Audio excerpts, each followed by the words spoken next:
Yep, that's good. Okay, now we're gonna take our clamps off because we're gonna, the back hole, you know, I mean right now there's no adjustment because the holes are really tight, right? So the back hole, what we need to do is take our bit, kind of like go in our hole from side to side like this, okay? And that's what's gonna give us our micro adjustment.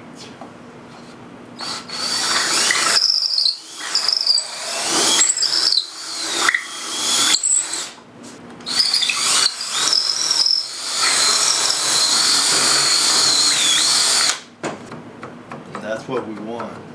Make sure you're flush and just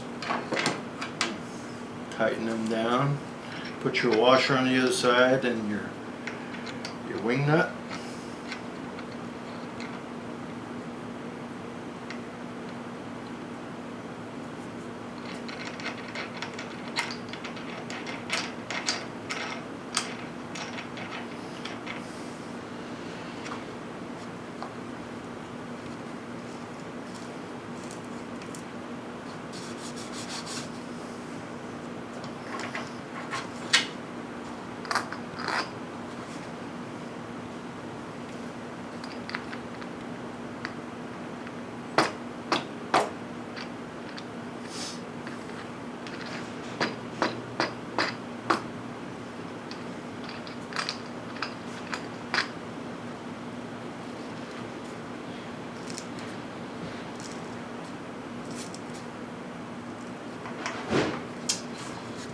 Okay.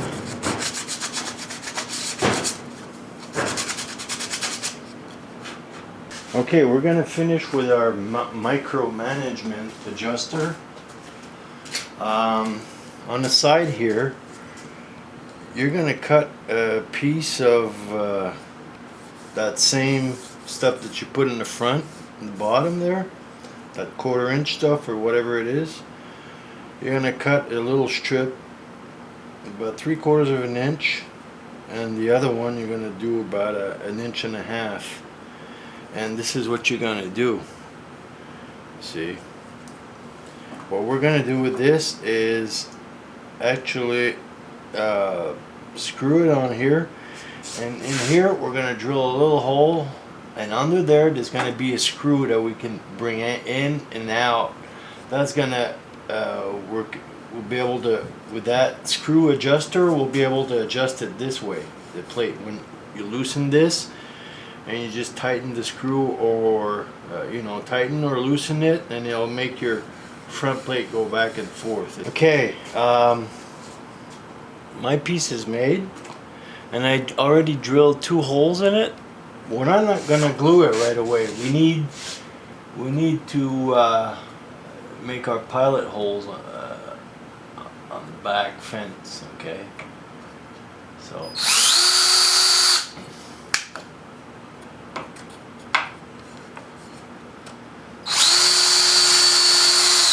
One.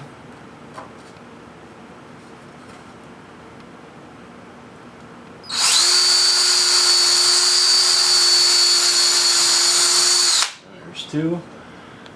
Okay, and we're just gonna screw it temporarily. Screwing it temporarily is gonna give us the option to drill our hole for the adjuster.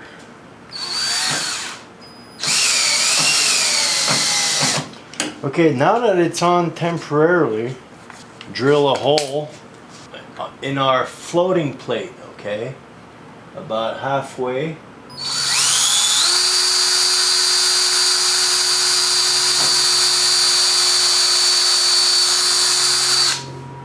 Now we can take it off and actually put our adjustable screw in there.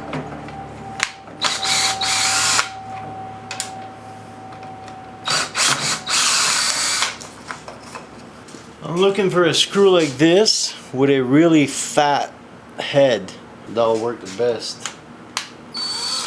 So now we got our pilot hole. We put our adjustment screw in the front like this. There we go. Now we can actually glue this piece in place now over the top of it. But before that, we need to drill that small little hole in there so we have access with a Phillips screwdriver.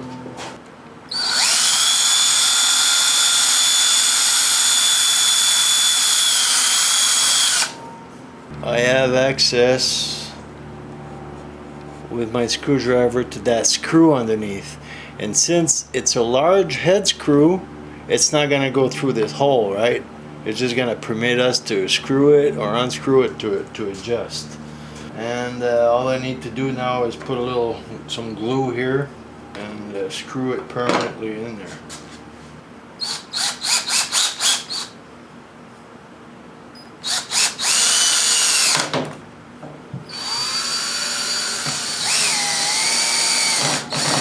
First, what we need to do is actually run the saw on our little plate on the bottom. That's gonna give us our straight line. That's where, you know, where our dado is. And now we gotta go exactly 1/4 inch further. Okay, with the help of my caliper, it's set to 25, okay, which is 1/4 inch. So I just go in my gap and make sure it's nice and snug. And so it's exactly where it needs to be. So now I'm just gonna mark it, and there we have it. Now I'm gonna screw that in. Okay, I flipped it. I glued my piece with 2 screws, and with my caliper still set, I made sure that I was still at exactly 1/4 inch. Perfect. It's 1/4 inch exactly. So I'm gonna keep the same measurement for all of our measurements that we need to do. So our first dado is done.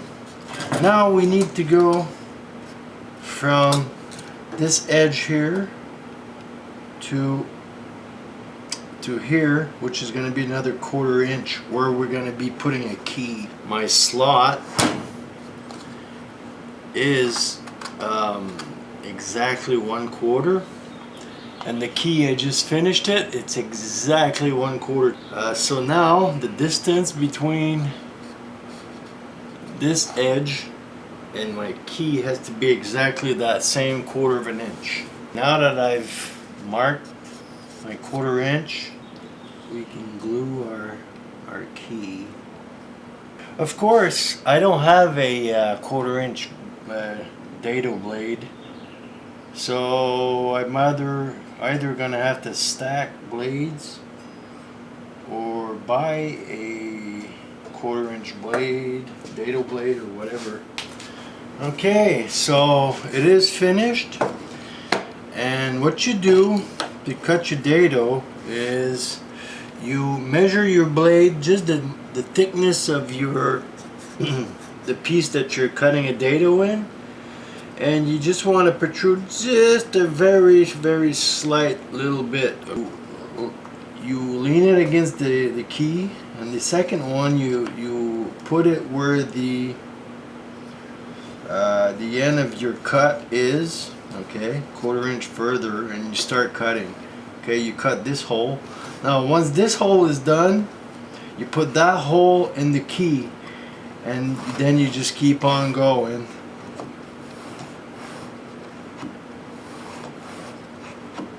You just keep on going, and that's it. That's all there is to it. Okay guys, that's the end of our project for today, and our project was a finger joint jig, and I can't wait to try it myself. I just need a dado blade, 1/4 inch. I don't have one, so I can't really show you. This is Scott, and this is Scott's Garage, and we'll catch you guys on my next video. See ya.